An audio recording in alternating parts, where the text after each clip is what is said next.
By late April 1945, the heart of Berlin had become the final battleground of Hitler's crumbling Third Reich.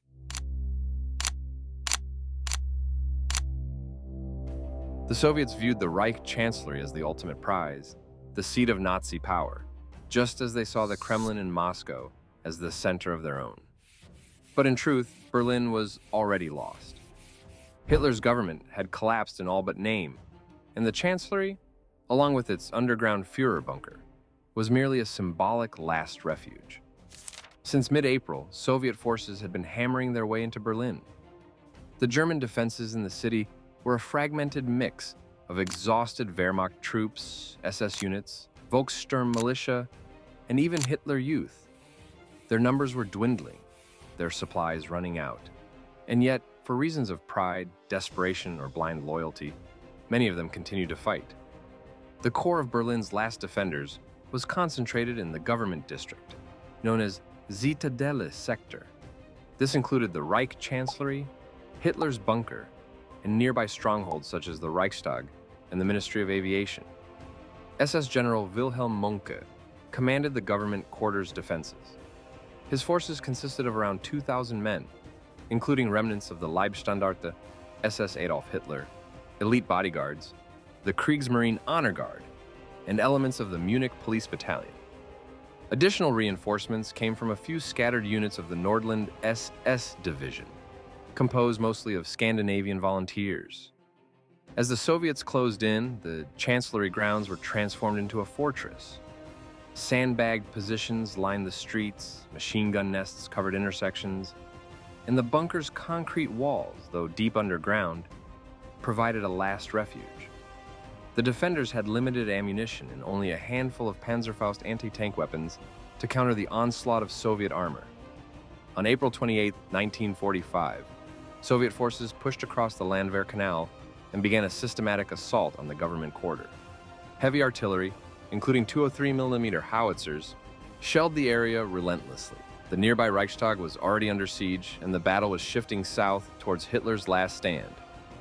By the night of April 29th, Soviet forces had reached Wilhelmstrasse, just a block from the Chancellery.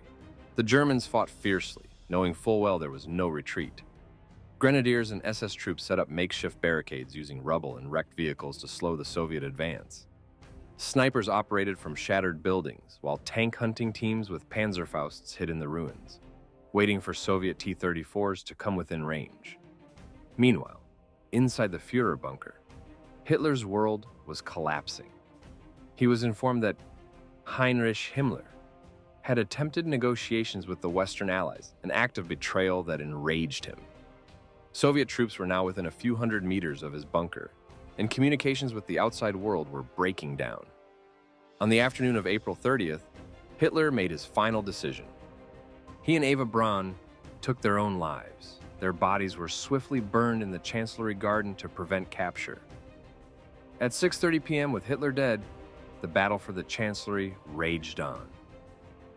SS troops and Volkssturm units were pushed back step by step as Soviet flamethrowers and grenades cleared the ruins. The 8th Guards Army, supported by heavy tanks, spearheaded the attack. The remaining German troops retreated underground, fighting from basement corridors and tunnels. On May 1st, Grand Admiral Karl Dönitz was declared Hitler's successor, but his authority meant nothing in Berlin. In the Führerbunker, Joseph Goebbels and his wife Magda poisoned their 6 children before taking their own lives. The remaining staff knew it was over. General Hans Krebs, chief of staff of the German army, attempted to negotiate surrender with the Soviets but was rebuffed. By the early hours of May 2nd, Mohnke and the surviving defenders knew they could not hold out any longer. Some tried to escape through the U-Bahn tunnels or by disguising themselves among civilian refugees. Others surrendered outright. Soviet forces stormed into the Chancellery and the bunker, finding only corpses and abandoned weapons.